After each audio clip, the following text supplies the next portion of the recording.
Sebastian, I am so honored and thrilled that you're here because you're somebody who's a real inspiration in the world and a real light. And I knew that when you let me sleep on your couch in 2019. And I'm really grateful for you joining me here today. I thank you, Danny. I appreciate you flying all the way out here and for respecting my time and for saying those nice words.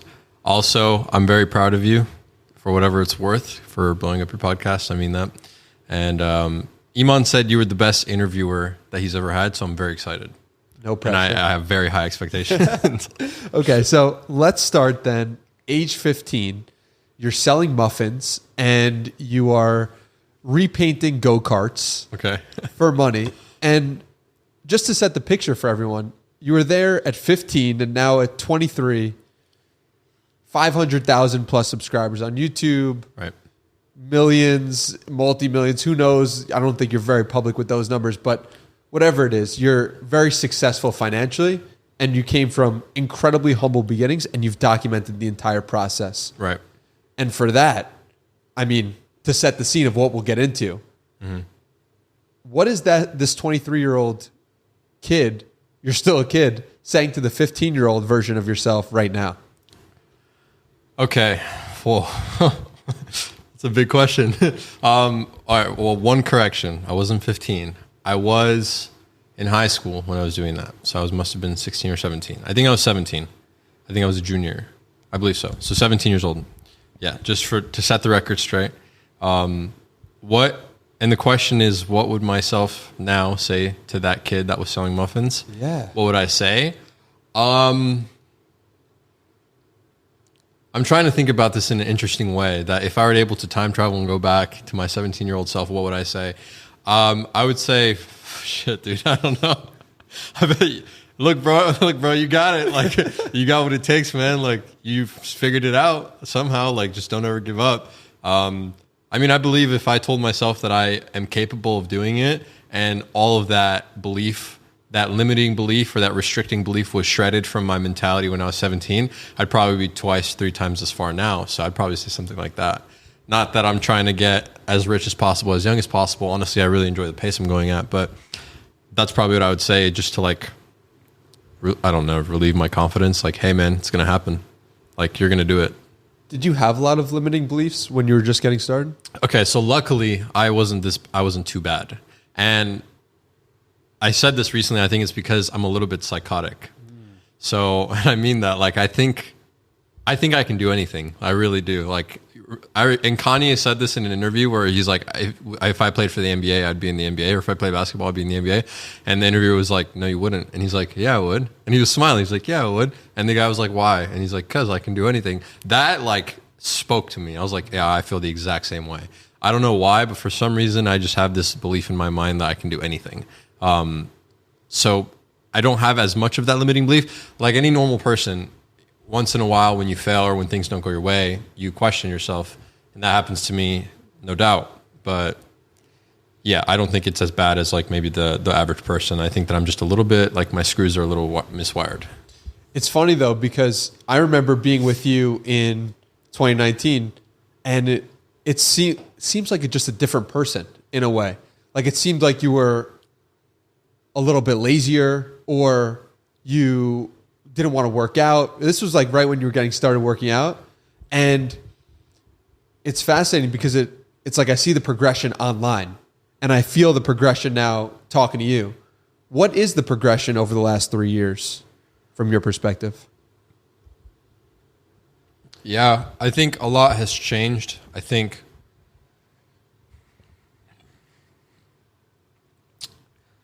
I was more of a kid. I was definitely like a kid. Yeah. And as I get older, my mindset changes. I become more mature. The things that I want now are a lot more serious and they require a lot more responsibility, I think. I'm almost 24 now. So like all my friends are getting, not all, but a lot of my friends are getting married. A lot of them have kids. And so I know I'm like up next. And so it's more like responsibility that I know is ahead than just being 19 and like wanting to buy a Lambo, for example. Like when I was 19, I wanted a Lambo. And it's like, okay, well, that's not very deep, right? It's like a very surface level materialistic type of goal. But now it's like, okay, I know I have a girlfriend now. I'm going to marry her. So like, I know marriage is around the corner in a couple of years.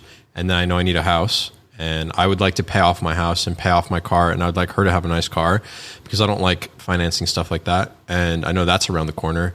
I know I'm going to live in a nice house. So it's probably going to be at least $1 million house. And I would like to pay it off. And then, yeah, it's just like more serious stuff is coming. And then once we're married, I'm going to want to travel. And I like to travel and have nice food and have nice experiences, and that's going to cost money. And then kids after, so it's like, I need to make money now. Like, it's not like, oh, I want a Lambo to flex on all the, get a bunch of attention from girls, and I want a Lambo because I just want to whatever. Like, now it's like, I need money because like I'm starting to become a man, and I need to provide, and I need to be able to fund the life that I want. So it's like more serious now. It's a different type of goal, and it's because I'm growing up. When you started, how has the motivations been different from when you've started? Dude, generally, when you were saying when I was 19, I did not have a lot of motivation. Money was easy. I figured out dropshipping and I made money there. And then YouTube came. YouTube money was good and it was easy. And then I had my course and that was easy. And it was just all easy. So I didn't have motivation because it just came so easily. You know what I mean? I don't know if you've ever experienced that, but you get very comfortable, very complacent when money is easy. So I actually, for that reason, shut down my course and quit YouTube. And then that's when I started my biggest brand of all time. So like I put myself in a bad position in order to like have to use my skills and like refine and sharpen my skills in order to start making money again, right? And to get motivation. So I had a huge surge of motivation then when I was like 21. That's when I lost a bunch of weight, made a lot of money. And then I had another huge surge of motivation this year. And that was because of what I just finished explaining, because of the girl. Because for the first time in my life, I was with a girl and I truly, genuinely at the bottom of my heart feel like I'm going to marry her and I want to marry her. So it's like I see my life with her and then like I have that feeling and now I'm like, okay, now I really got to work. Like I have a fire under me now because I know this is all going to happen soon. So that's another huge source of motivation for sure. Yeah. Most people don't talk about their girlfriend like that, especially when they haven't proposed yet. You're the first person I think I've ever come across really who has said, I have this girlfriend. This is going to be the woman I'm going to marry. I'm so excited for my future with her. And I just find it interesting as a 23, almost 24-year-old. What makes you so confident, and why do you think you have that mindset in terms of this is the woman that I'm going to be with for the rest of my life? Well, I just feel it in my bones. Yeah. I've just never been more sure about anything in my life. It's amazing. So I'm just extremely confident about that. I think what you said about most people don't talk about like that, talk like that about their spouse. I think that's very sad, very saddening. I think most people should talk about their spouse like that. I think one of the most cringy things is when guys like talk shit about their girlfriends or their wives behind their back, like the old hag, or like, like I'll see if, I'm going to go home. Like they make like remarks like, oh, I don't want to go home, see my kids or like see my wife, like that. And to like get a laugh out of it. And it's like, dude, do you realize what you're saying? Like, I don't know. Maybe most people don't take it that seriously, but all jokes have truth to them to some degree. And I would never, like, why are you in a relationship if you talk bad about her behind her back? Like, and vice versa, absolutely vice versa. Girls are just as bad. Don't get me wrong. I'm just speaking for men here. But yeah, I think most people are in the wrong relationship in life. I think that most people never reach the best version of themselves, or they never strive to reach a very good version of themselves. And therefore, because they don't level up, they don't get somebody that they would like to be with because they are not of high enough value. And so they end up settling. Both sides do. And I think that a lot of people are just in the wrong relationships. And that's partly due to their own lack of wanting to be the best version of themselves, and also partly due to, who knows, there's probably 10 different things. But yeah, I mean, the numbers speak for themselves, right? Like divorce rate is 50% in America. And that's people that actually follow through with it. So like, imagine how many people would like to get divorced but haven't. Imagine how many people are just unhappy, right? Probably 90, 95%, if more. And it's sad. It's a sad thing to even think about. So you had built up this huge personal brand talking about drop shipping and talking about marketing. What makes you want to go into the realms of fitness or relationships or now real estate? These are kind of loosely related, but they don't have to be related.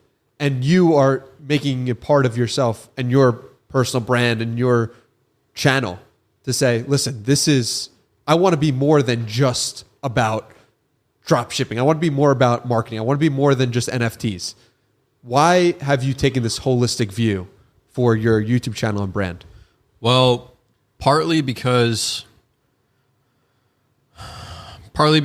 I want to make all sorts of different content, and there's a lot of areas that you can do. Like, there's a lot of areas in life where you can succeed and do well that will improve your life. So outside of finance, being extremely healthy has helped me in life, and it made me feel better. It makes me confident, and I want to share that with the world. And same with my relationship. My relationship makes me extremely happy, and I wish that everyone could feel the way I feel about my girlfriend. I wish everyone can feel the comfort and the confidence I have. I do. I'm Christian. I'm a godly person. I want people to have a great life. I want people to enjoy and be happy and be fulfilled.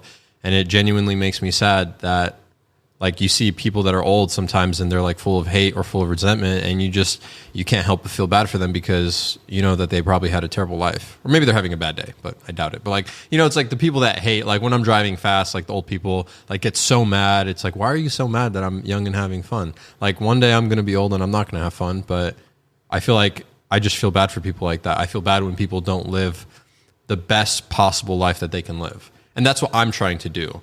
So, you know how like when somebody does something, they try to get other people to do it, like with diets or like veganism or like all sorts. Maybe that's me. Maybe I'm just trying to bring everybody and indoctrinate everyone into trying to live the best life that they can possibly live so that I have more company around me. But honestly, I think it's better than trying to convince people to be vegan or whatever else.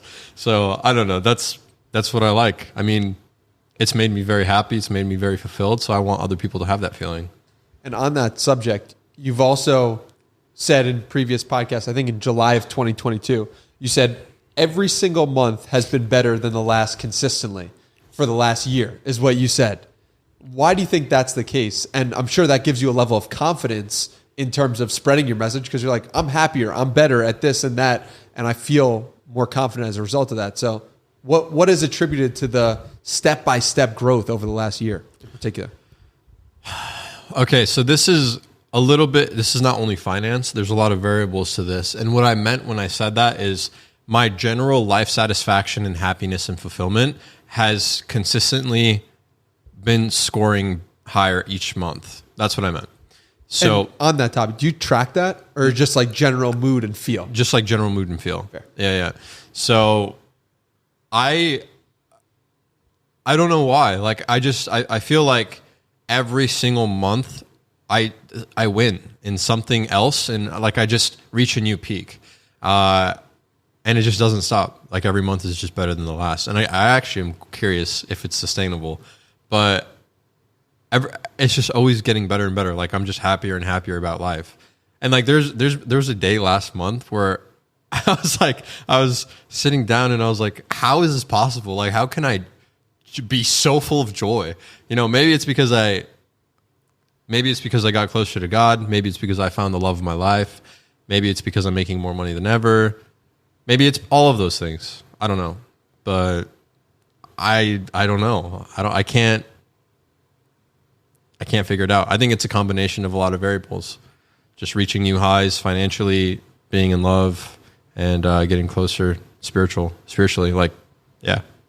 Well, I remember you talking on a podcast about you just wanted to wake up in the morning so you could eat banana oatmeal. And that was so exciting to you. And you're like, yes. And that's when you know you're winning at life, when the simple things fill you with such joy and gratitude that, like, how am I even here?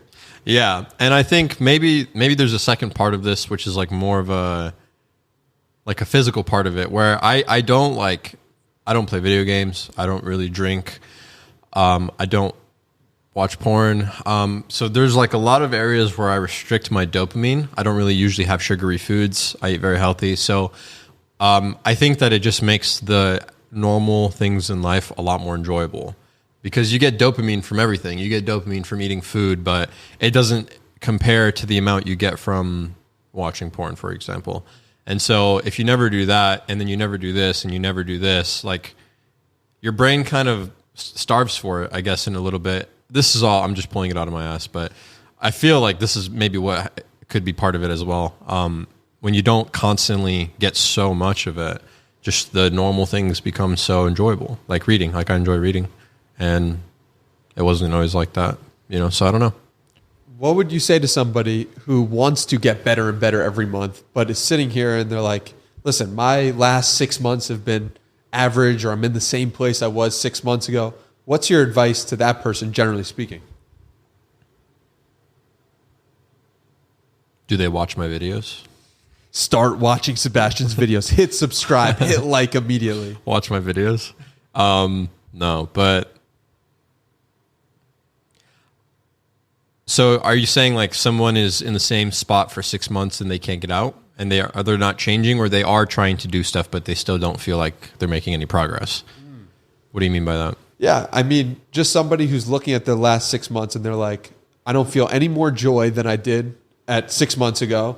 I don't feel like my life has improved at all, and I don't feel like I'm in a better spot, or maybe I'm in a worse spot in terms of joy and feeling happy about life. Okay, so I would say to them that you should never go out and seek joy and seek happiness. You should never go like, what's going to make me happy? I think that you should do things in life that reward you. You should do things that you should set hard goals for yourself and try to accomplish them. And if you do, you'll be very proud of yourself, and then thus you'll be very happy.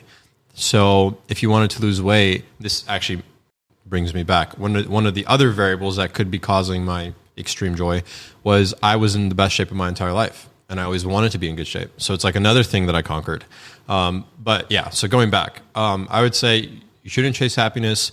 You should just look to do things that are hard and that are rewarding, that have a lot of fruits to them. So like increasing your income, starting a business of some sort. If you're an artist, like any realm works. But you should do things that are hard, and you should set goals to achieve and then achieve them. I think that the byproduct of that is fulfillment and happiness. Yeah, I would say that. Never chase happiness, though. It should just come naturally. It should just flow. Yeah, you can't go looking for it. How do you go about setting goals?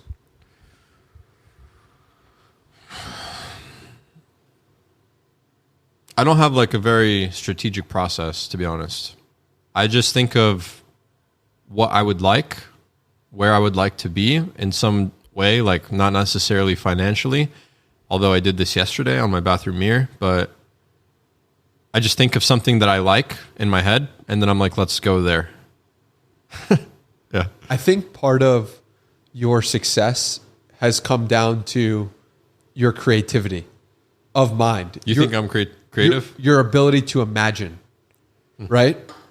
Okay. I think that's a part of success that people don't often talk about, because it's hard to quantify the amount that we can imagine something, right? Okay. In order to make something a reality, you have to first bring it forth in your mind and imagine it and think like, oh, wouldn't it be cool? And then you also have to have the confidence to go out and try to achieve that. And so, do you agree with that assessment?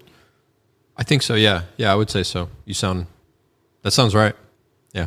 So, when you think about imagining, okay, what are the things you're imagining right now in your life? That's a crazy question. Well, I see myself doing extraordinary things. I see myself building very, very unique one-of-one buildings all over the world.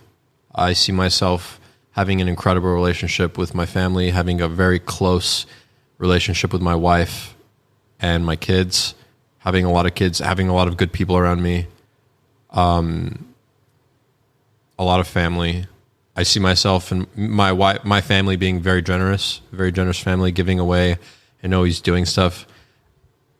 I see myself working for the rest of my life, never like sitting down and stopping at any point.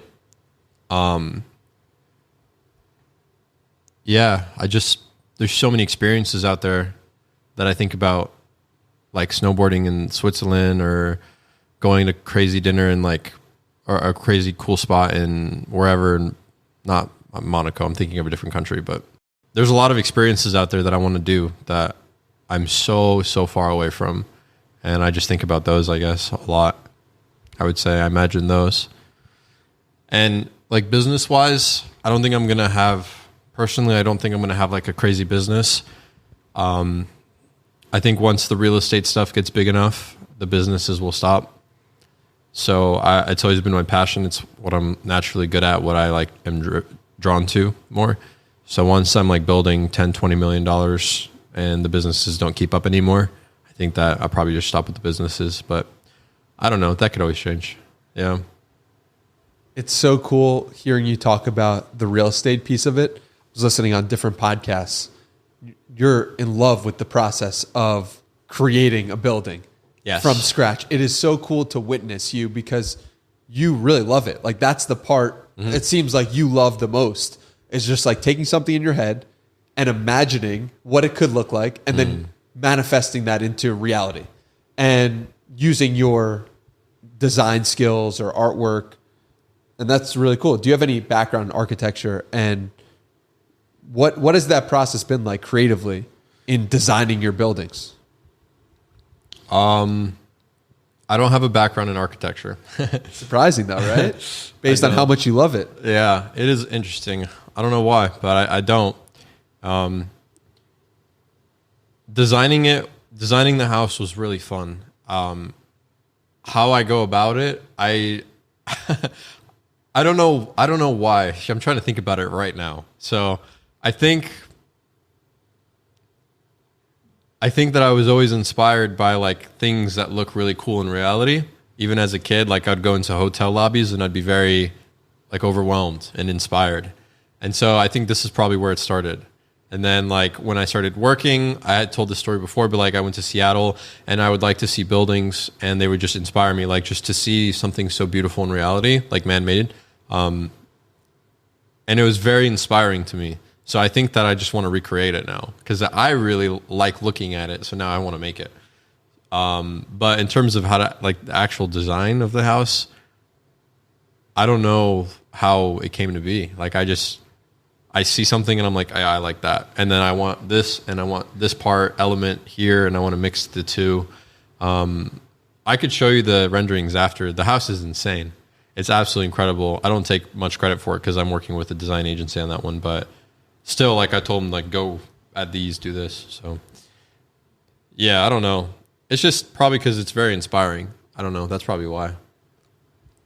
One part of it, I wonder if it's because you grew up trying to cook over a candle. It's like you grew up with nothing, you know, like in some respect, and you're like, and that's a sign of wealth or opulence Maybe. Or enjoying life. That's a really, really good take on that. Yeah, I think that you're right. So yeah, when you have nothing, like, and then you see that, you're like, wow, like you're super, because if you grow up around it, surely it doesn't mean as much. So if you have nothing and then you see it, you're like, wow, like I want this one day. So yeah, maybe. So one part of your story is also that your dad was successful monetarily. Yes. Right before you came into the world or was conscious. Yes. And then he lost it all in 2008, I believe. Correct. And so does any part of you wonder if something similar is going to happen to you? Do you have that voice in your head of like, am I going to have to repeat the same thing my dad did? Or have you completely, because I spoke to one entrepreneur who his dad also lost everything. And in the back of his head, he had to work with a therapist to get it out of his head, being like, I'm going to lose everything too. Has that thought ever crossed your mind? Oh, no, not at all. Why not?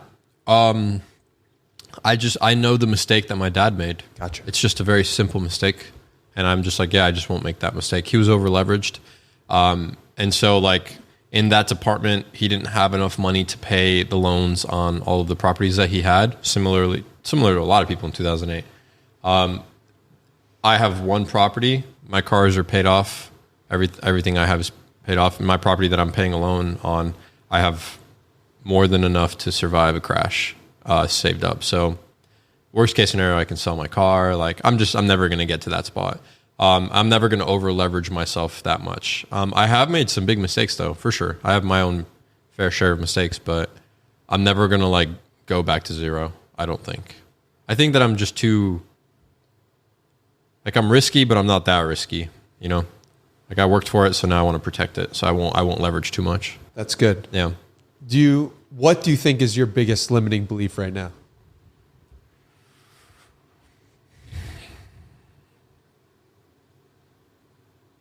I don't think that I can get as shredded as I want to living the life that I live. Wow.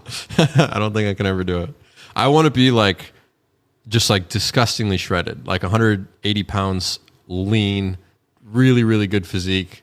But I don't think I can do it with everything I have going on. Not right now. Maybe if I gave something up, that's my limiting belief is I don't think I can get to that point. I would say that's my only one. Why do you think fitness has appealed to you as deeply as it has? There's some people that are into it. It's clear to me as soon as you picked me up for the first time in 2019 that it was important to you too, because it was the first thing you commented about. You're like, dude, you're way more jacked than I expected based on your pictures. And I'll never forget that. And I appreciate that compliment. But no problem. But it was clear that the fitness aspect was very important to you. So why do you think it is that important to you? I think it's because I want to be as attractive as possible, to be honest. I want to be healthy and I want to feel incredible. So I just want the best, I think. I want to look the best. I want to feel the best. I think that's what it is. Yeah. And I like going to the gym. It's fun to like push yourself through that progress, through the pain. It's, and then it's rewarding. It's extremely rewarding. So yeah. Yeah. You said that you wanted to talk about your viral TikTok video, which I couldn't find actually, where I'm surprised. What happened with that? What happened with your viral TikTok video? So my actual video didn't go viral, but there was a clip from Iman's podcast where I said, he asked, why don't you like fat people?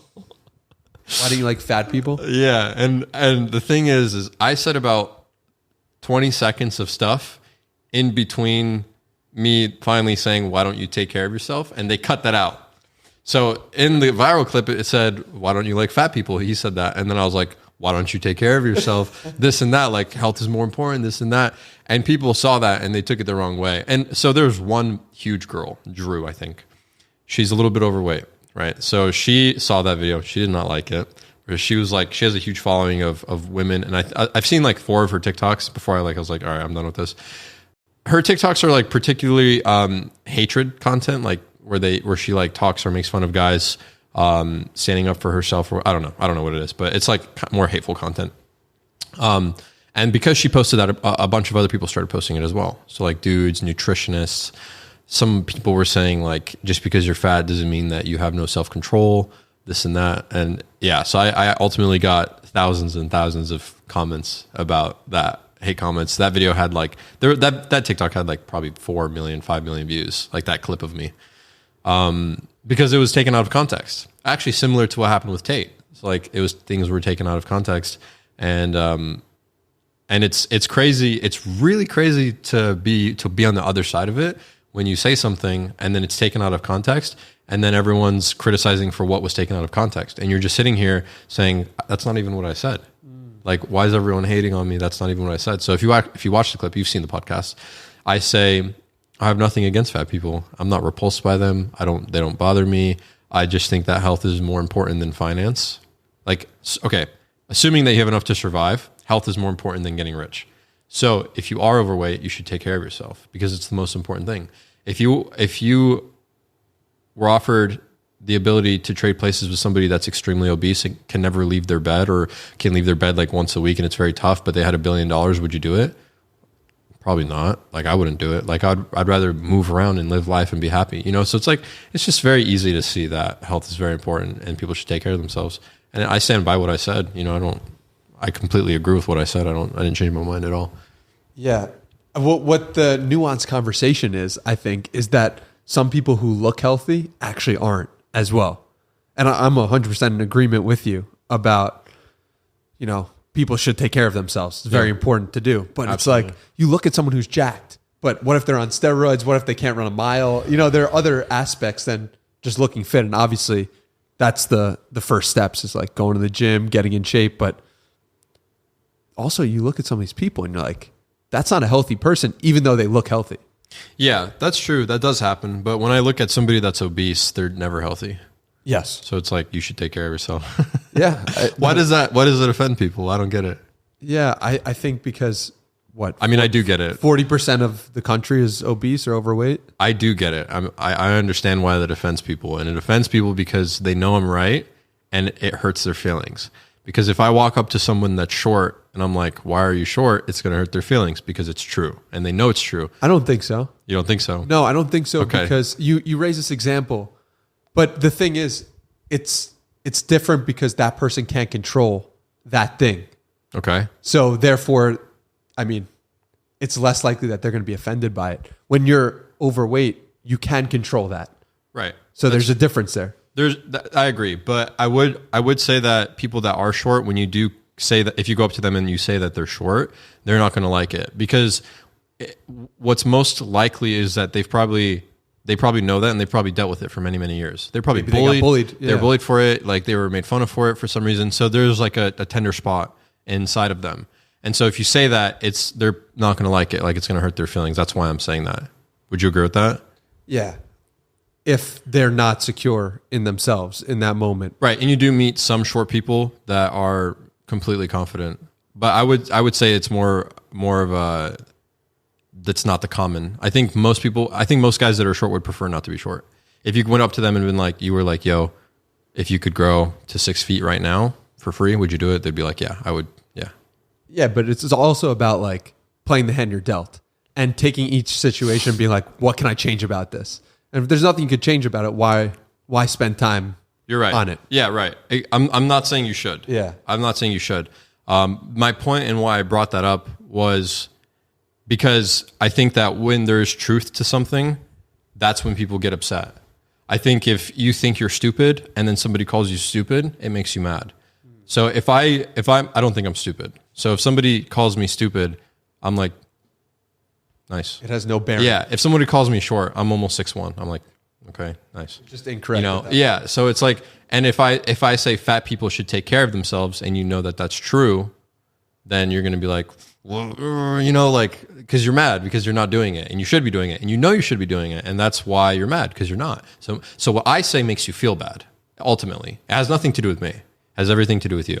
So yeah, I'm not sorry. It is what it is. Is it timer? Yeah. All right. That was a good first 30 minutes. Right? Oh, yeah. When you had that conversation and you start that conversation on TikTok, how does that make you feel that you triggered so many people?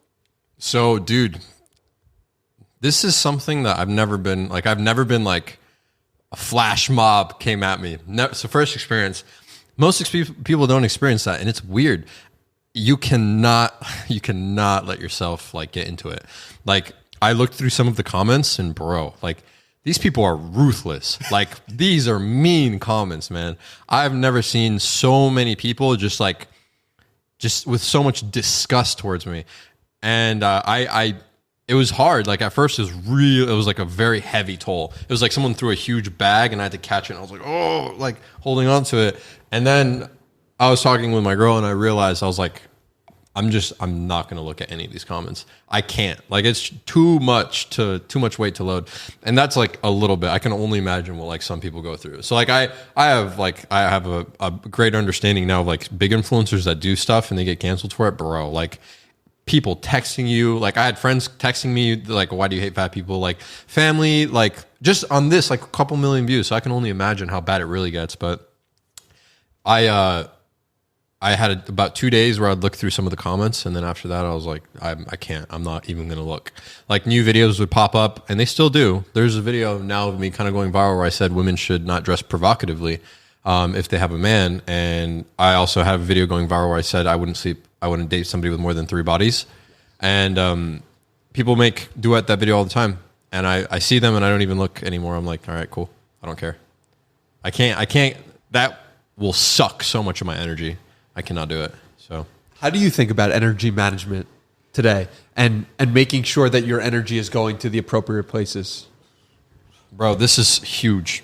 This is huge for me. And people will take your energy if you let them. And I have a lot of things that need my energy that are more important. So I'm very, very strict with it. And if you'll notice, I'm very short with my texts. I'm very short with my phone calls.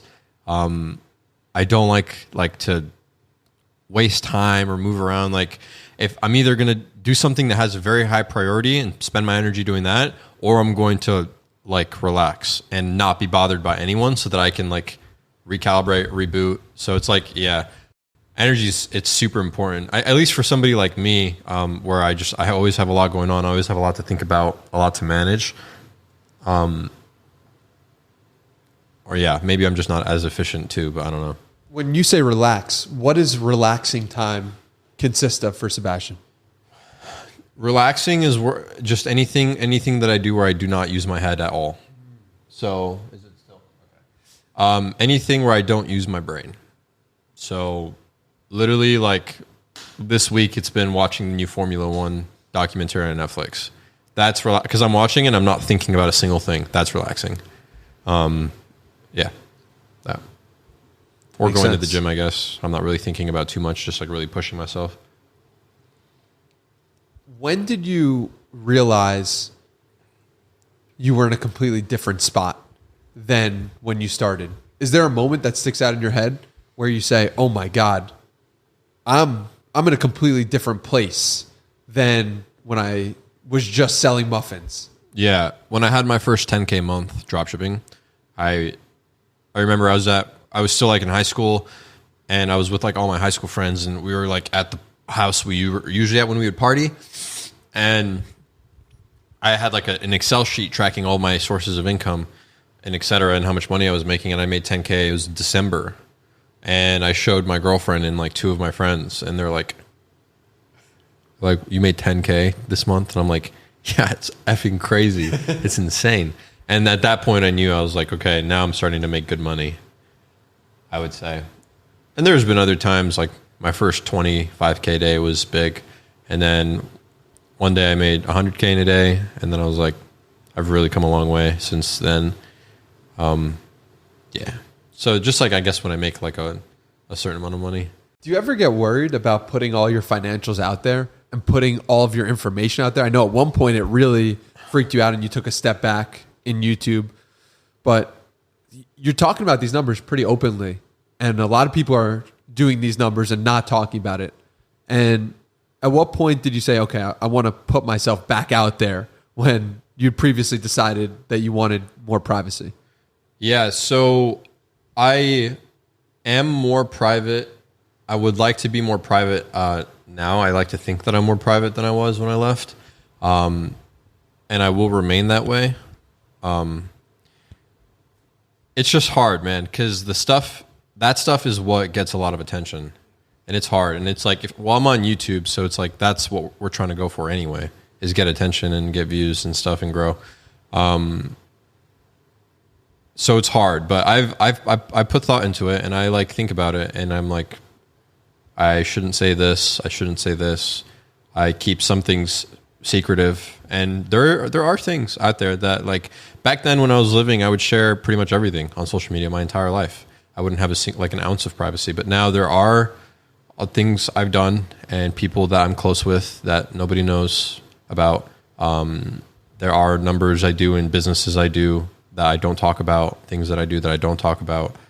So I do have a degree of privacy now, but it's just a balance between getting attention and not revealing too much for me.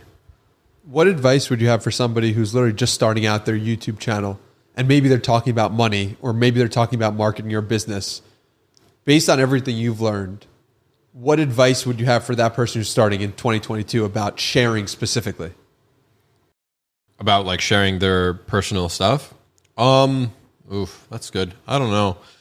Some people are okay with being more open, so it's like it's hard because my advice won't work for everyone. Some people don't mind it. Some people don't care about having a lack of privacy. I would say my advice is just to do anything and then learn from your mistakes because everyone's different. So I can't say like go this way or go that way. You know what I mean? Everyone's going to have a different feeling towards being more revealing about their life or not. So I would say go and just throw something at the wall and learn from it and then go from there. Well, I guess a better question might be, are there any things in particular that you've shared and then been upset that you've shared later on? Yeah. The generous acts I've performed. And charitable donations, stuff like that. Yeah, I think when I do something good and I share it, I feel bad about it for some reason. Which is weird because I feel like I'm doing it partly to spread awareness and to inspire people to do the same thing. And I realize that I'm accomplishing that, but I also feel like that's kind of the wrong reason to do something good, to tell everybody. It kind of like makes you look better. And I would be lying if I said that doesn't exist when I share charitable things. Like, of course you say things that make you look better on the internet. And that's just true. And so I felt a little bit bad. I'm like, I shouldn't be sharing it. I should be keeping this to myself. And to credit myself, ever since I had that feeling, everything that I've done that's been very nice, I have kept off the internet, and I've done a lot. I've done something that the biggest thing I've ever done in my entire life, charitable wise. The most amount I've ever given away was last week, and nobody knows anything about it, and I love it.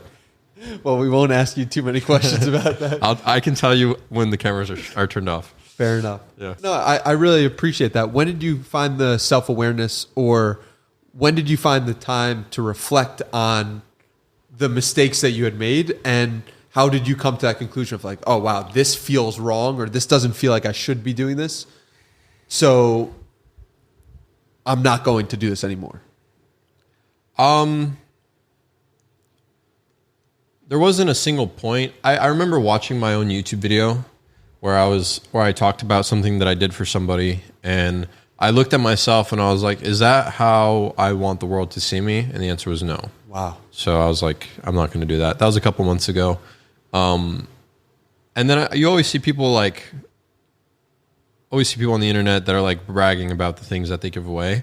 And honestly, like a part of me is like, that's nice. That's really cool. But a part of me can't help but find it a little bit cringy as well. Cause it's like, going back to what I said, it's like, if you want to do something good for somebody, you shouldn't like, look what I'm doing. Look what I'm doing. Everyone look at me. Look what I'm doing. Because that's the wrong way. That's the wrong reason to do something good. I believe that. So part of me, that's just my view on it. So when I see it myself, I'm like, maybe you shouldn't put that on the internet. And that's when I stopped doing it. So how do you differentiate then between the content itself and doing charitable donations? Because isn't a part of you saying, look at me, look what I've done. I built the Shopify store. I built this Google Ads agency. Yeah. So look, do you think that is inherently wrong as well? No. I built the Shopify store. I started a business. I made money. That's inspiring. And I'm really not doing, and I truthfully mean this, when I say this stuff, I'm not doing it to look like a huge baller. I'm not doing it to like be like, I'm God. Look at me. Like I'm the business God of this generation. That's not why I'm doing it. Truthfully, the reason I'm doing it, 99% of the reason I'm doing it is to prove and to show everyone that it's possible. And to give them a light to follow. That's why. And there's also financial benefits from YouTube and et cetera. But that's why it's not for the other reason. I genuinely mean that. This is a quote from you.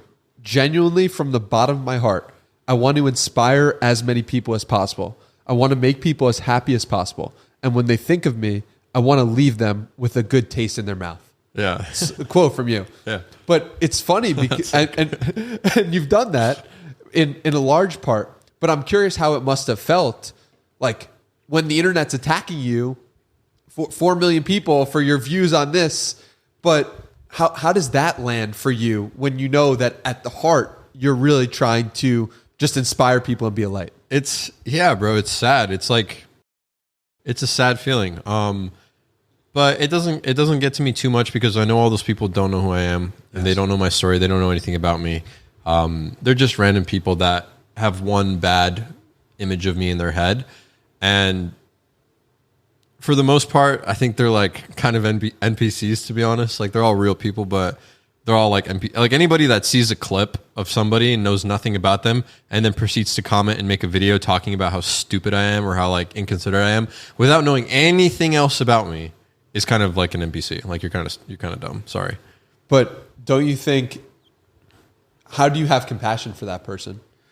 Well, because isn't that really being the light? The light is saying, I know you made fun of me. I know you think I'm wrong, but I still love you and I want you to be higher and not I want you to be dumb. Yeah, that's a very, very biblical thing that you just said. A very like Jesus-like quality to have. Yeah, and I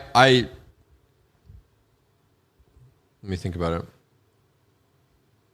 I do love people all the same. Like that girl that has the most followers that made fun of me. I didn't wish her anything ill. Like I didn't wish she would die. Like I didn't wish. I was like, yo, like it's fine. Like you made fun of me. You didn't. You know, it's completely taken out of context. You don't understand who I really am and what I really meant when I said that. So I wish that you would, but I'm not gonna like. I don't wish you a bad life. I wish that you would get healthier. Like I stand by what I said, but I don't know. Like I love all the people the same. Like I do. Well, I will admit this. I like my fans, for example. I think the people that watch me put more effort into wanting to improve their life and put more effort into wanting to be better. And I like that. I think that's admirable in a human. And I like that. And so I like those people better. And I prefer those people. So it's like, if I see somebody that's like, I'm not who I want to be, or I'm not who I want to be, but I'm working. You know, I'm working and I'm trying my best. I respect that person more than the other person that's just going to not do anything to improve their life and go out there and hate people. So I will respect that person more. I would prefer that person. And I can't say that I would love them any differently because I don't think I love humans in general. Like I have like an equal love for all of them, I would say, but I do respect and prefer those people more.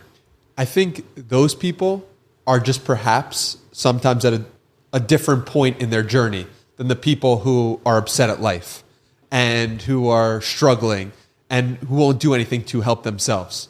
Because that person just needs to figure out some things internally, unblock some things that happened in their own life to potentially get to that step. Yeah. Because the person who's taking action and improving their life is just the person that at one point wasn't doing that in a lot of cases. Correct. And so I understand where you're coming from in terms of respecting somebody at a different part of their journey than someone else. But I also hope you maintain some level of compassion for the person who's a little bit further behind and wonder how you can help that person as well. Yeah, you're absolutely right. I completely agree with you. Yeah. That's a good point. I think only some people are genuinely catastrophic to the world, but it's a huge exception. So I wouldn't even argue it. But yeah, I think you're right. Where has your journey of putting out content taken you most that surprised you in terms of meeting people or specific place or meeting a specific person that you can share? Like, where's the biggest moment of surprise of being like, holy shit, I'm here, or I'm doing this, or this person is like, when I say what's the biggest surprise, what comes to mind for you?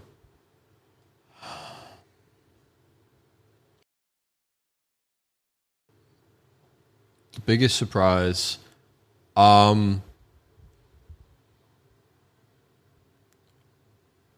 it's interesting to see like celebrities, athletes, really cool people that are doing really cool stuff in the world have respect for me because of what I've done. That's like a huge like, whoa. Like I've had famous football players, soccer players, Olympic athletes, celebrities. I think even Steve-O from Jackass and somebody else from Jackass. Somebody from like the biggest vlogs, David Dobrik, some of his friends like reach out, all sorts of stuff.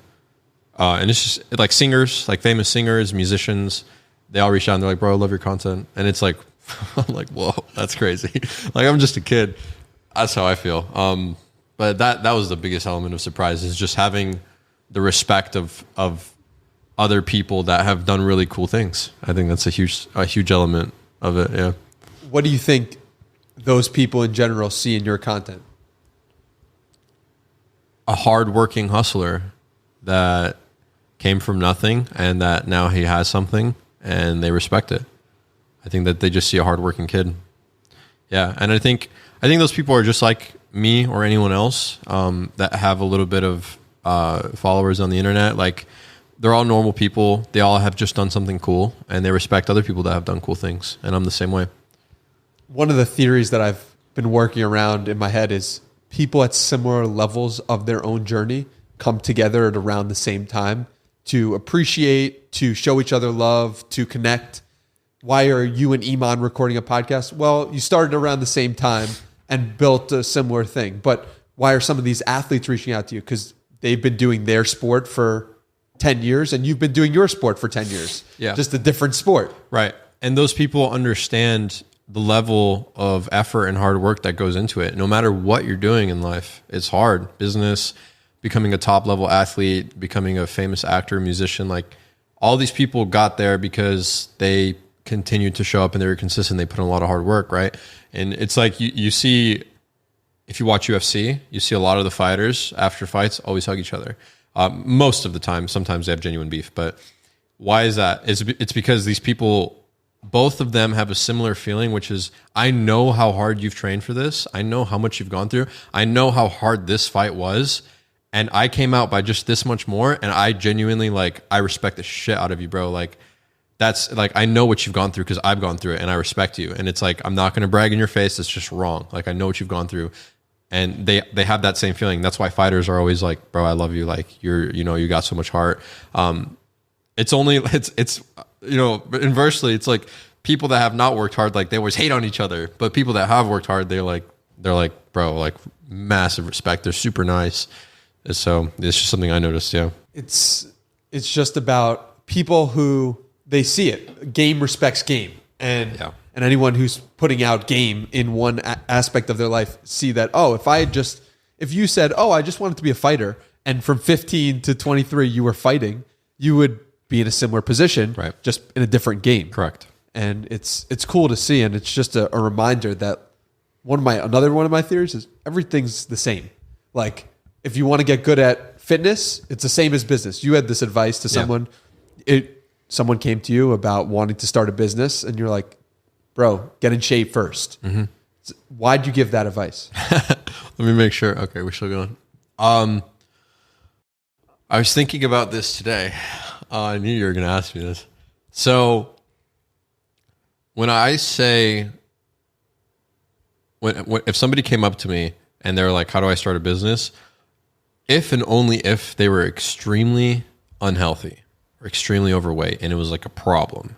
Not if you had a little bit of belly fat, not if you don't have washboard abs or a perfect flat stomach if you're a girl, whatever. Like, I'm just talking about if you are in a close to life-threatening position and you come to me and ask me for business advice, my advice would be get your health figured out first.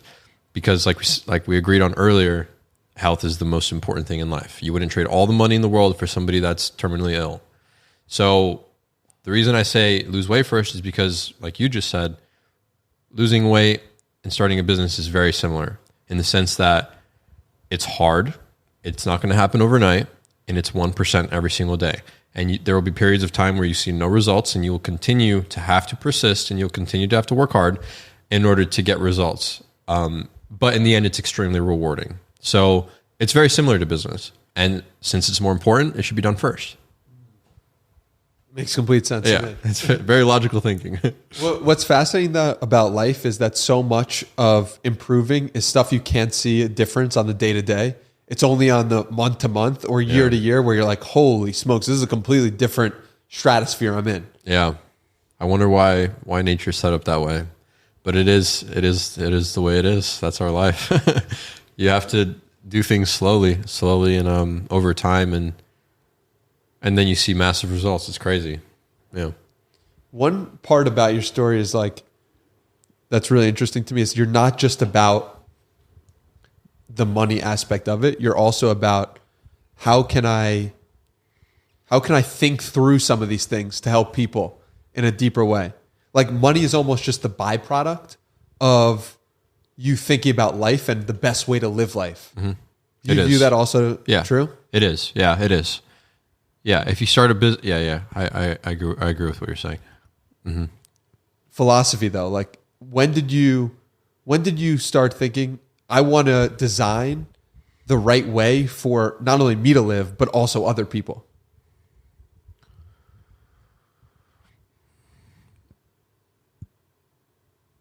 It started with me first. I'm trying to think of like the first time I had the thought I want to live the best version of life possible. Because I didn't even have that thought until I just wanted to get rich. When I was a kid, I just wanted to make a lot of money. And that's different than wanting to live the best possible life.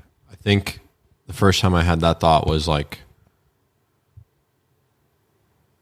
21, a couple years ago. Because you can have all the money in the world, but if you're still unhappy and you don't have any joy and you don't have any love in your life and you don't have anyone to celebrate it with, it means nothing. It means absolutely nothing. Correct. So yeah, and it would make sense because I had made money when I was 19. I had a good chunk of money. I was already a millionaire by the time I was like 21. You were a millionaire by the time you were 21. I just want to highlight that. I think so. I don't know. I don't remember. I'm pretty sure I was. I'm pretty sure I was. But I had the money, and it's just like, okay, now it's not about money anymore. So I'm reading this book, The Way of the Superior Man. Have you read it? By David Data? Yeah. Is that right? Yeah. So he says men have a mission in life, and then when they accomplish that mission, they'll find another one. Right? Do you remember that? My mission was money at first, and I got money, and then after that, I was like, okay, now I just want to live the best life I possibly can live. So I've been striving to do that, and I've chipped away at it, and I've gotten good. I've gotten pretty far, I would say. Like I'm absolutely so pleased with my life, and the amount of joy it brings me, and the amount of happiness I am. I want to share that with people because everyone should feel like this. It's just incredible. Everyone should I think about people probably never probably have this feeling like once a year, and I have it every day. And it's like everyone should have this. Everyone. It's so amazing. It's so good. I just want to share it with the world.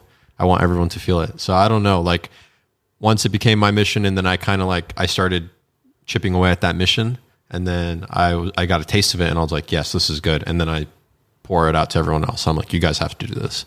You know what I'm saying? I found some gold here. So yeah. This brings me to my next point about education and how education is a place where you want to devote a lot of time to in the future in terms of what is wrong with the school system right now and what could we do better in public education in the United States? Oh, man. Okay. This is something that I want to spend a lot of time of my life on. But at this point right now, it's not my highest focus. And because of that, I don't know every single thing that's wrong with education. So I apologize. But I will say that it's very outdated. It hasn't changed very much. And it was created in a sense to raise and to create workers for factories, right? Back then. I think there's a lot of different things in the world that need to be done. And there are a lot of people that are good at different things. And education should be about finding your strengths and your weaknesses, and then finding what you really enjoy, which is usually something in the realm of your strength, and then getting you to do that in the world, because then you'll do it well, and then the world will go up fast. Because okay, I got chills. Oh, I thought the time was out. Okay, I want to finish this thought and then we can do the next clip. Because think about how many people in life are doing something they don't want to do, and because they don't want to do it, they're doing it poorly. And because of that, society is moving slower, and we're not. There's still a bunch of problems. But if everyone was doing something that they are passionate about, that they enjoy, that they love doing, which is maybe a fantasy, but I don't think so, they would do it better, and the world would progress a lot faster, and there would be a lot more happiness, and it would be a net positive. So education should focus around something like that, I believe. The value unlocked by having people do what is inherent to them and what they would naturally do anyway, and help them get better at that is incredible. Yeah, 100%.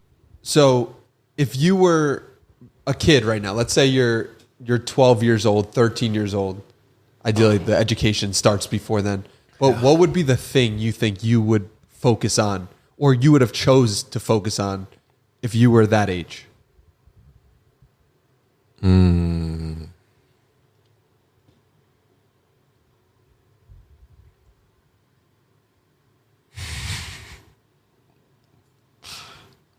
I don't know. I can't. Something with design. Something with design and building. It's beautiful. Yeah. It's beautiful because that is clearly the part that gives you the most joy. Yeah. If there was like 100 rooms and each room would test something about a human, and then I was put in a Lego room where I got to build something, or like I had to rebuild something, I'd probably have the most fun in there. I'd probably be the best at that. And that's why I was so obsessed with Legos when I was a kid too. So probably that. So not marketing, not business, not Google ads, not YouTube. Sir. Oh no. Literally designing and building physical spaces. Correct. Yeah, correct. Wow. Nobody wakes up or I mean, you know, like, what do you want to be when you grow up, kid? Google ads. Like, no, that doesn't happen. I saw an opportunity in the market to make money, and I took the opportunity. That's all. So, but yeah, building. How do you think about how people should navigate through doing the thing that they love, like being an architect for you could have been potentially, versus looking and finding where money opportunities are? How do you think you should balance those two as somebody who's figuring out what to do? Let's say somebody who just graduated from college or high school. Well, I think, and what I'll teach my kids is you need to get rich first. And I think you need to get rich first. And then when you have the money, then you can explore what areas of life you enjoy. And then you can start doing stuff in that realm. But you need to have the safety and the comfort and the security that money brings. And then also it's just a tool, so that will act as a tool when you're trying to do things out in other areas of the world. So, you know, people like make a lot of money and then they'll like get into random stuff, you know, get into tennis or get into who knows what, crafting or like art of some sort. I don't know. So yeah, I think you need to get rich first, and then worry about your passion. But that's how I think about myself. And I don't think that's realistic for most people. But why not? Because not everybody can get rich. You don't think so? No. Wow. Oh no, not at all. It's not possible. There will always be people that are poor, and there will always be people that are rich, no matter what. Even if you redistributed all the wealth in the world, it would all go back to the same, not the same, but it would go back to the top 1%, and then the bottom 1% would be left without it. So, or bottom 90%. Yeah. So how does that make you feel then? There's like 580,000 people who subscribe to you, but you know inherently only some percentage of these people can get rich. I do know that, but it is a higher percent. It's not as broad as just looking at the entire world, because the people that subscribe to me are a different breed. So they are among built different. Yes, they are among. They have a much higher probability of being in the top 1%. So I believe in them. I believe in you guys. Compared very broadly, yeah, they do. They are much better off. I believe that. So, but not all of them will. Not all of them will, for sure. Yeah. It's just not, it's just life. It's just not going to happen. So like, how do we reconcile that as humans, understanding that not everyone, because I genuinely believe any person can get in amazing shape. Like that's just a core belief I have. Right. What makes it different than money? What makes it different is that money is a resource that we are all competing for, and getting in shape. Every single person in the world can be in amazing shape. Right. So that's the difference. It makes sense. There's not a pie. Right. So not everybody can have as much. Yeah. How do you get rich? How do you? You provide value. In the most simplest form, you provide value. And the more value you provide, the more money you'll make. And the more people you provide value to, the more money you make. And if you combine those two and you're extremely valuable to a lot of people, you're going to make a lot of money. Like if you are the person that makes it possible for anyone in the country to go and see something and then it arrives on their doorstep in 2 days, you'll be $100 billion, Jeff Bezos. Or an hour. Yeah. It's getting pretty good at this. Or an hour, right. So it's like, that's extremely valuable. People don't understand that. They get mad at Jeff Bezos. It's like, okay, never buy anything off Amazon again then, and then you can be mad. But he did something. This is just a random, I don't look up to Jeff Bezos at all. This is a random example. You don't? No, I don't. No, not really. Why not? Because I don't want to be that rich. He's kind of seen as like a kind of a more of like a douche kind of among the top people in the world compared to Elon. Him and Elon have like a huge rivalry, and I prefer Elon. So, but yeah, I mean, I obviously respect him. Like that's incredible. I love Amazon. So, but I would not want to be Jeff Bezos. I would not want to be anyone. But anyway, you can't deny that he provided a lot of value, and that's why he got rich. And then you just provide value. That's it. And the more valuable and the more people, the richer you get. How do you pick people to admire? What attributes in somebody do you admire? Okay, so there isn't a single person on the planet that I'm like, I want to be this person. I want to be myself now and forever.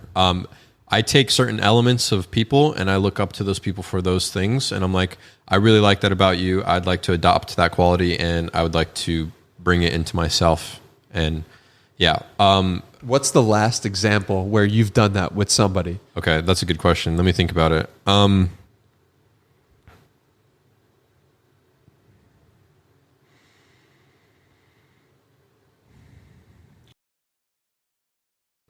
I think I have one.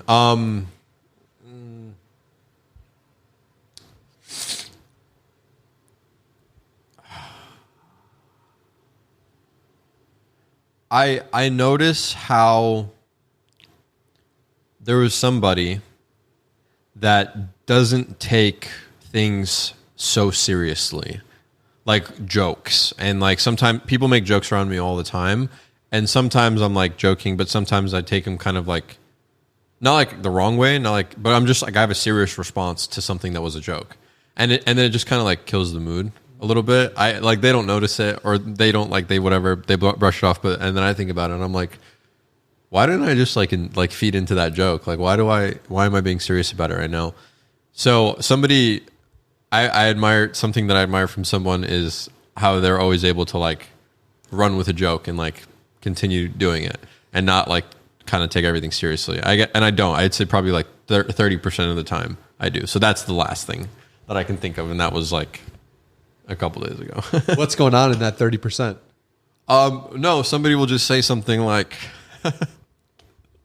somebody will be like, oh, like, well, you're rich, like buy me a car. And I'll be like, no. And they'll be like, oh. And it's like, I know obviously a joke. It's obviously a joke, but I'm just like I should have continued to play the joke. Like, oh, do you want 2 cars or 3? Like, what color? What? Yeah. And sometimes I do that, but sometimes I don't. Like, I've gotten that a few times where it's like, oh, are you being generous? And I'm like, yeah, bro, what do you want? Like Lambo, Porsche? Like, you know, but sometimes I'm not. So I think I just like to be like that more and be more like less serious. Yeah. Yeah. That's a good attribute. Are there any other attributes you've taken maybe that are a little more serious where you're like, wow, I really like how that person on the internet does this, or I like how my friend does this, and I'm going to apply this to my business, or I'm going to apply this to my fitness, or literally it could be anything small. Yeah, actually, I'd take an attribute from my brother. My brother, if he says something, he keeps his word. And I took that from him. He always, no matter what he said, he would do it. And I wanted to be like that as well. I think that's a good quality to have, especially as a man, because your word is like all you have. So if you say something, even if you regret it after, like if you say you're going to do something and then you're in the middle of doing it and you're like, I shouldn't have said that.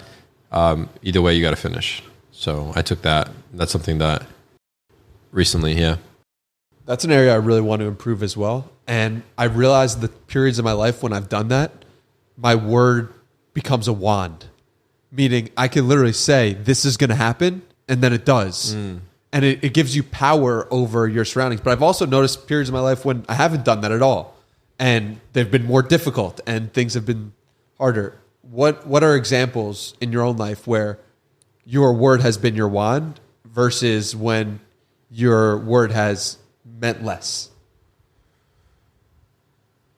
Okay, let me think about this. You asked some good questions, so I have to think about them.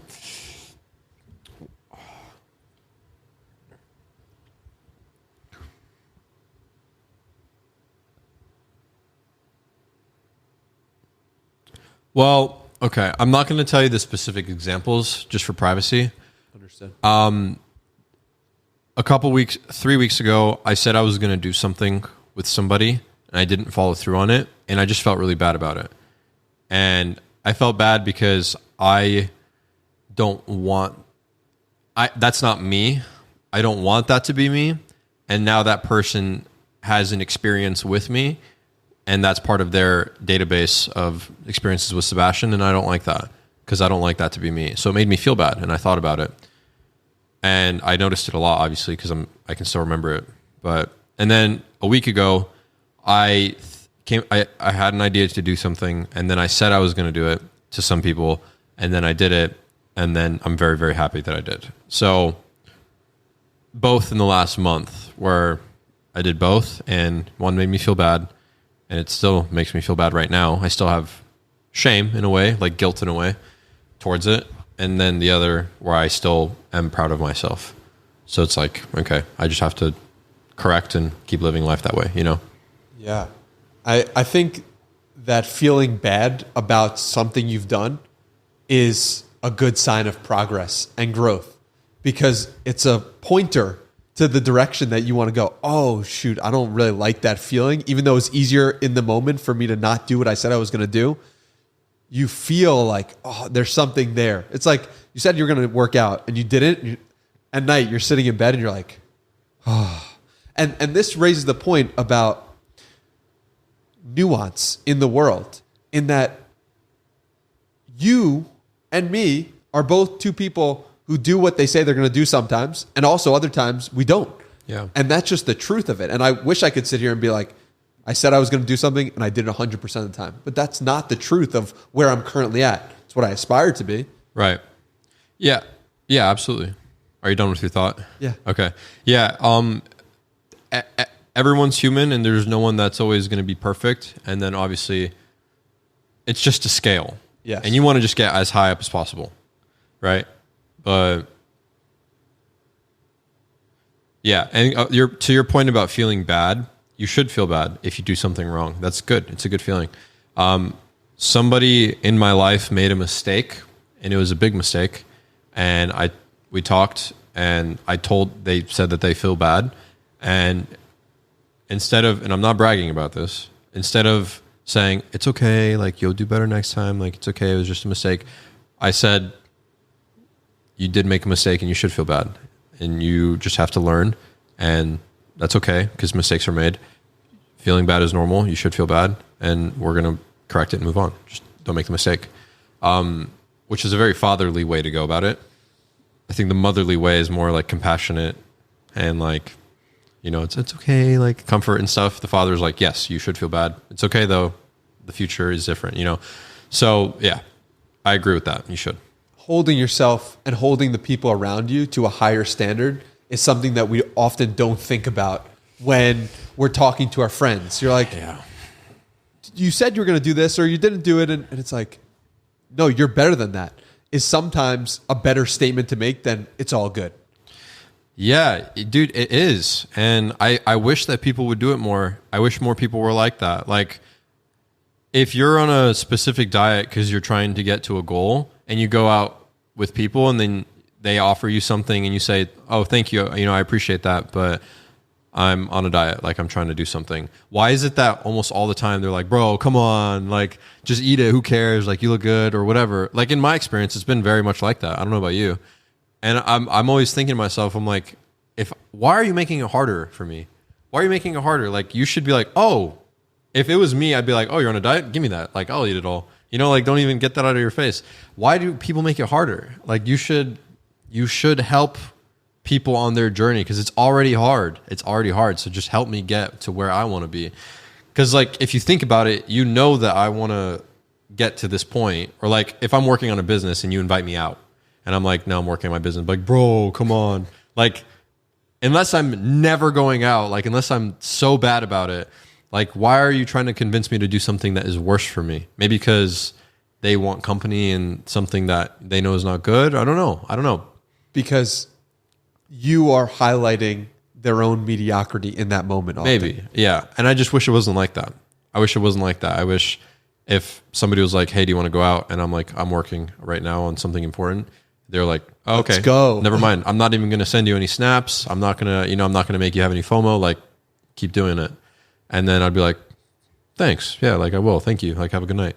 Yeah. But I also think people have different boundaries and people have different things that they need or want. For example, like, if somebody were to send me snaps or send me photos of a night out that they invited me to that I didn't want to go to, I wouldn't take that personally and I wouldn't be upset. Yeah. But for you, it might trigger you and be like, why are you sending me this? So people have different, and it's also about communicating those. Like, yo, dude, like, honestly, when you invited me out and then I didn't go, I felt really bad when you sent me those pictures. But do you have the comfortability with yourself to admit that to that person? Yeah. So it wouldn't trigger me. I was just giving an example. Yeah. And if somebody tried to convince me to go out, I would just be like, no, leave me, like, I'm not going. But I'm trying to think in the mind of somebody just like the average person watching this, like the average person that you'd come across. But yeah, communicate would be probably the right thing to do. When you were growing up, and I want to go back to you being a child, and one thing you mentioned in the podcast with Iman was about how your mom didn't show you love or didn't comfort you in any way. Right.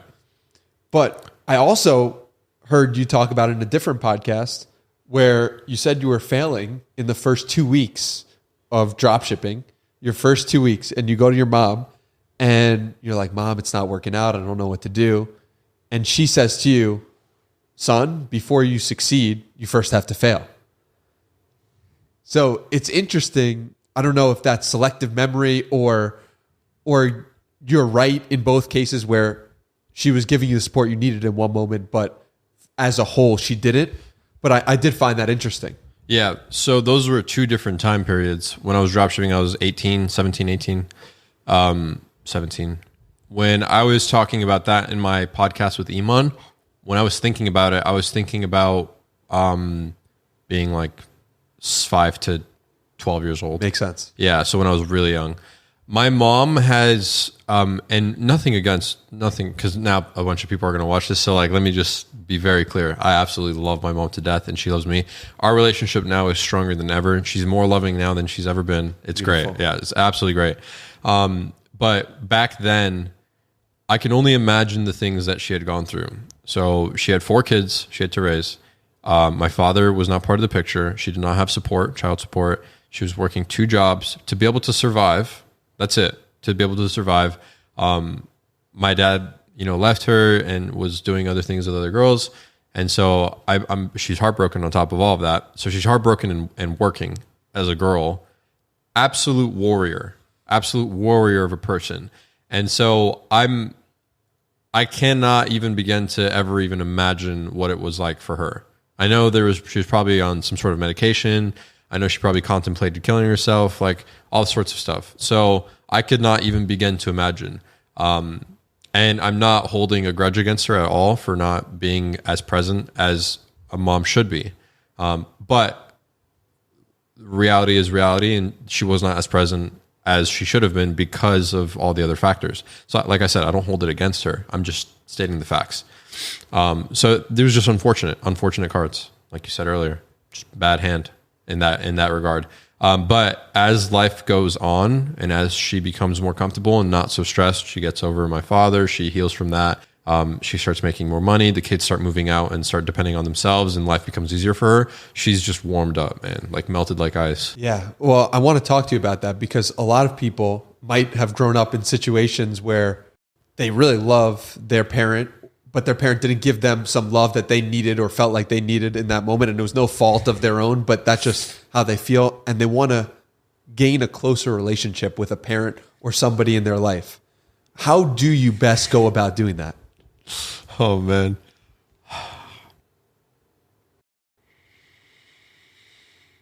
Well,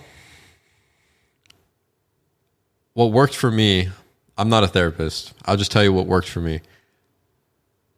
First, I fixed the relationship with myself. I became very comfortable with myself, and I learned how to love myself.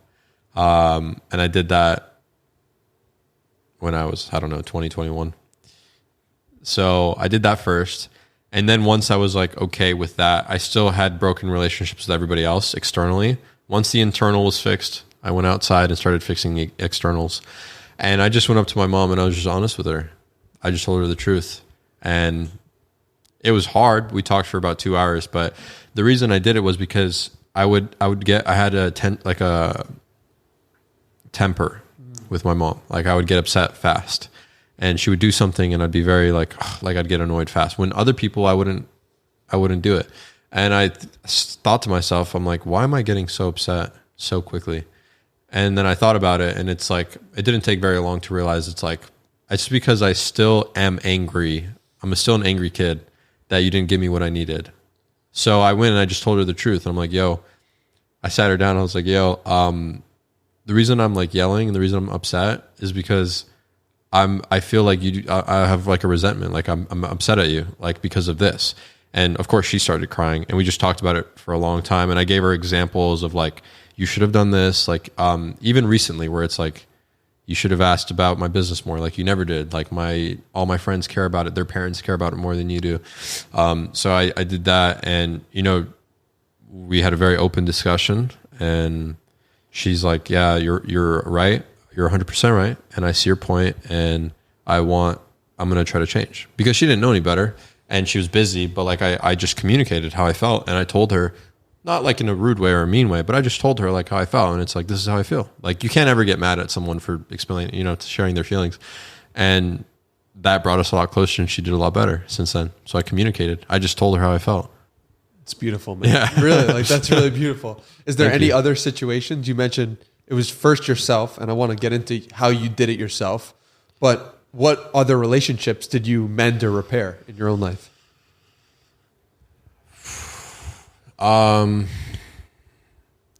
With my father, I did that as well, to some degree, but it's like 20% complete, and I have plenty more to go. With my sister, I did a lot better. Me and my sister are much closer. Me and my other brother are much closer.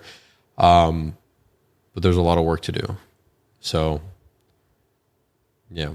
I basically just had broken relationships with every family member of mine. So basically all my siblings and both my parents. Me and my mom are the closest. Me and my sister are next, and then my brothers, and then my father. But all of them can be improved, of course. But me and my mom are like right there. And if I'd asked you that 3 years ago, different place. So what did you do to go about loving yourself more and feeling more at peace with yourself? What went into it?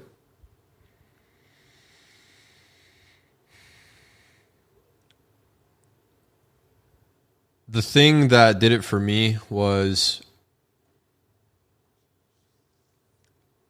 thinking of what I want to become, setting that as a goal, and then achieving it. And when I was able to do things like that, I basically proved it to myself, to my inner self, that you are capable, you can do this, you have the strength for it, and I'm also like proud of you. Like I've said that to myself a lot. I guess I'm talking to the younger version, like the younger kid inside me. Like, I'm very proud of you. Like, you've done a great job. But I'm also talking to myself right now. And then I think about it and I'm like, yeah, man, thanks. Like, I have done a good job. I appreciate that. It's kind of like a weird relationship with myself. But you have to, bro. You have to love yourself. You have to. Let me think of another way that I've kind of done this. To accept fault, because okay, so here's one, man. Oh man, so this is particularly strong in me because I think something with having a, are we good? Yeah. Okay. Having a parents that are distant or not emotionally available will make the kid believe he has to be perfect, and so he'll have like a huge pressure on himself to always be really well, and that's because he wants to win his parents' attention. Am I right? Or something along those lines. So I think that's what it is. But I put an enormous amount of pressure on myself. And when I would fail, it's like crushing. It's like, dude, oh my God, like I can't. And then I remember one point where I was like, I failed again. And I was like, I was so sick of the pressure, bro. I was just like, dude, it's okay. Like, it's fine. Like, don't. You know, like, it's good, bro. Like, don't be so hard on yourself. Like, you're going to get through it. You'll figure it out. And that's like, I think it was too much masculine. Like, to put pressure is very masculine. And then to show love and compassion is more feminine. And so I needed to like open those doors more and be like, yo, like, it's all good, bro. Like, you need a little bit of a balance in there. Like, you can get through it. Also, there is pressure on you, but at the same time, you know, it's okay. Like, don't. If this doesn't work, it's not the end of the world. You know what I mean? So, yeah. Yeah. Do you think that a lot of people achieve massive wealth and then they realize like, oh, this is part of the game that I'm playing, but this isn't it. And then they become depressed as a result because then they're like, wait, I have all this money now and I'm not happy and I don't love myself. Did you ever have a moment like that? I think that moment occurred to me when I was 19. I had over 6 figures liquid after everything. I had my car, everything. I was very out of shape, and I looked at myself and I was just like, I hate myself. Wow. I was like, why? Like, I have money, but like, I don't care. Like, I still hate myself. I didn't like my relationship that I was in. I didn't like my friends. I didn't like my behavior. I didn't like the way I looked. I didn't like anything. I didn't like anything at all. So I was just like, I hate my life. So yeah, that was one point. And that was after I made my first batch of money. And then because of that, because of those negative feelings, I started to seek progress and change. And then I did. And it was rough because that whole part of my life was, I haven't really talked about it much, and I'm not going to reveal too much, but that was a very interesting part of my life. It was about a year of a period after that moment. I'm thinking of a specific night, but about a year later where like I hit the bottom, like I bottomed out and then it started going up. I'm imagining like the Bitcoin graph. Exponential. Yeah, it started going up. Some small corrections here or there, but general uptrend. What was the question again? I was thinking about that moment, sorry. Was there a moment, was that the moment you're talking about where it felt like, was there a moment where there was no hope? And how did you get out of it now? Because a lot of people are listening to this. They're going to come into money at some point in the next 10 years, and they're going to say to themselves, what did Sebastian do to get himself out of this place where he realized that money wasn't the thing that was going to solve all of his problems? A lot of people pursue money because They want to look rich. They want to live the lifestyle. They want to have the Lambo. They want the attention. They want the status and the fame. Every man wants, some part of him wants that, which is fine. And every man that gets that level of wealth, that is able to buy whatever car they want, etc., they will be pleasantly surprised when they don't feel any different about themselves. So, and they will be surprised when they do buy a car and people do give them attention and they love it, and then 2 weeks later it's gone and you're like still lonely, you're still by yourself. So money will not, like, you're going to go through that trial for sure. Everyone does. I think most people do. Everyone I know at least does. And you have to go through it. I think that's all I can say, is that you have to just experience it and go through it. And how you get out of it, well, you have to realize that there's way more to life than just having money. Way more. Money is just the first step. You know, ironically, people spend their entire life trying to get there, but our money is just the first step of your life. And you're going to have to do a lot more. So once you get money, then the windows of opportunities open up, and you can continue the game of life, but this is just the first step. So don't expect it to do anything for you. Overall, like, if you know you're struggling to put food on the table, it's going to improve that, of course, but I'm just talking about like the people that are like just normal and they want to be rich, you know? I think you just have to go through it. What steps should someone take if they find themselves in the position you were at? Let's call it that dark night that you were referencing earlier. Like what are the first steps that someone should take to get to a better place?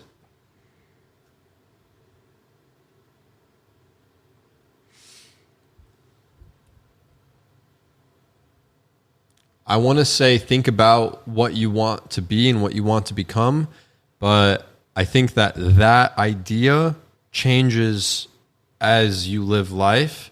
So if you're in that position now, it might be hard to think about what you want to be, and you kind of just need to live through that pain until you have an idea molded out in your head and then start chasing that. I want to say that, but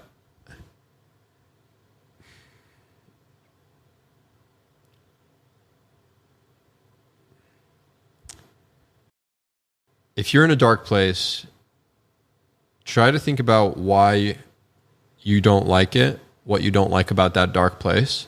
Like how I said earlier, I didn't like my relationship. I didn't like the way I looked. I didn't like my friends.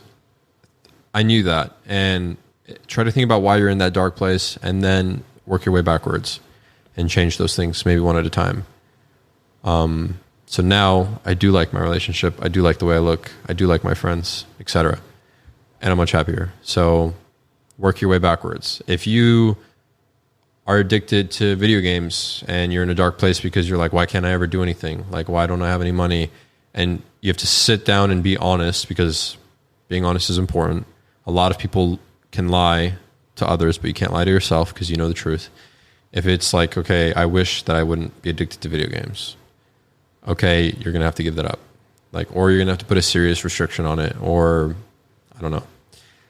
So think about why you don't like where you're at and work your way backwards. It's such simple thinking, simple advice, but I'm sorry I don't have anything profound, but that's what you should do. I think having things that you don't like about yourself or your life is actually one of the greatest blessings, so long as you're willing to take responsibility and ownership for it. But that process of taking responsibility and ownership of it can sometimes be a very long one. Like, oh, I really have to change this. I really have to go to the gym. Like, you can put that decision away over and over and over again and just wait for another day.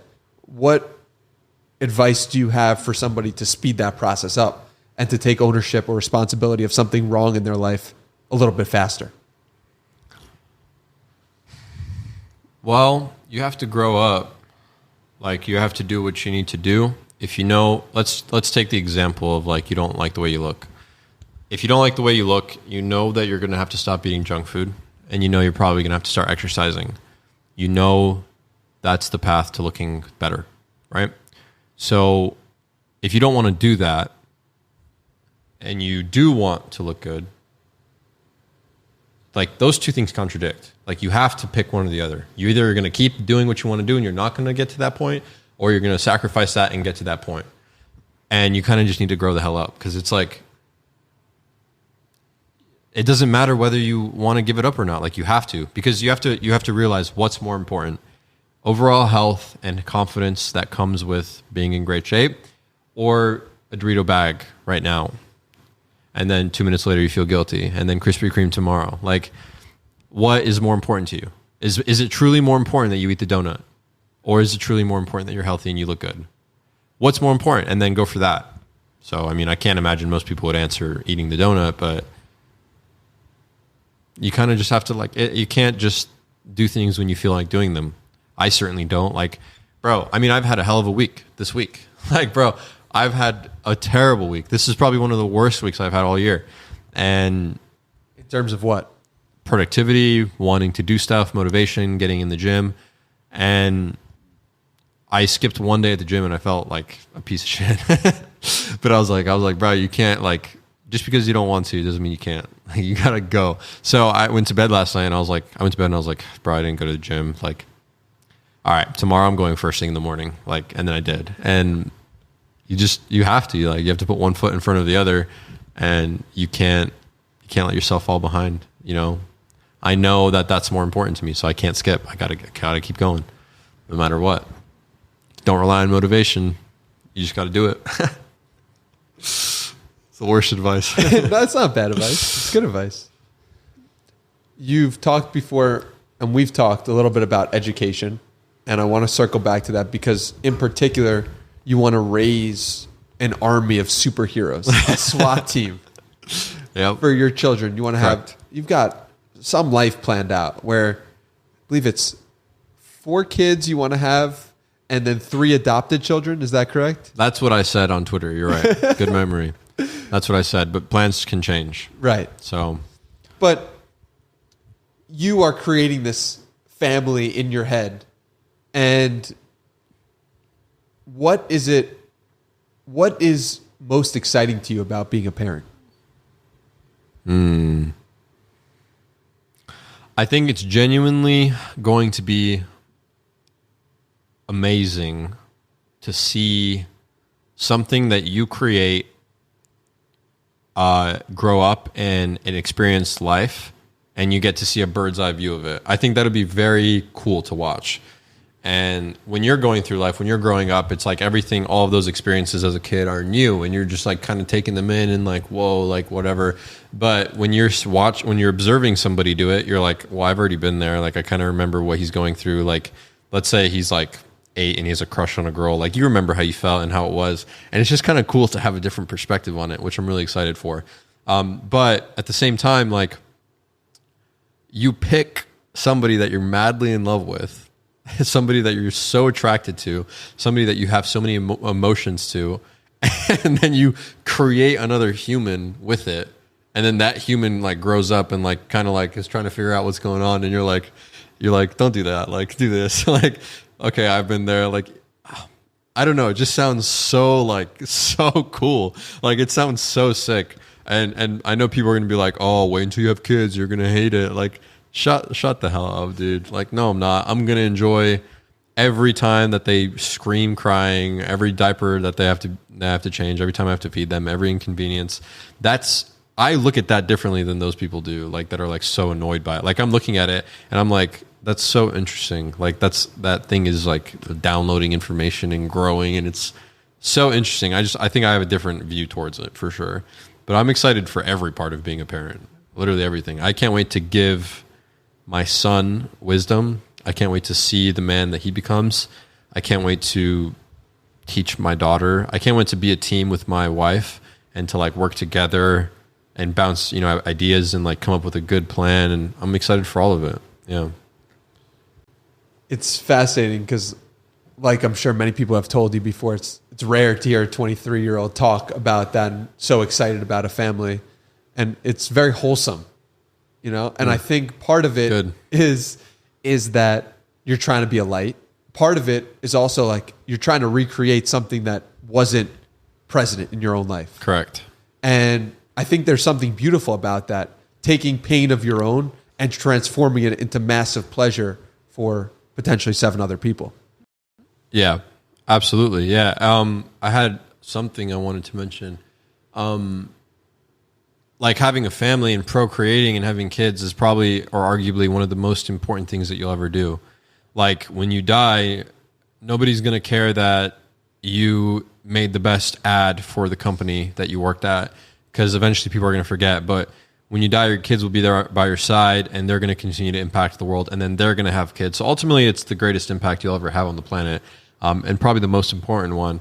And just getting to live through them, like watching them get their license again. How does somebody know that? You feel it, man. You just feel it in your body.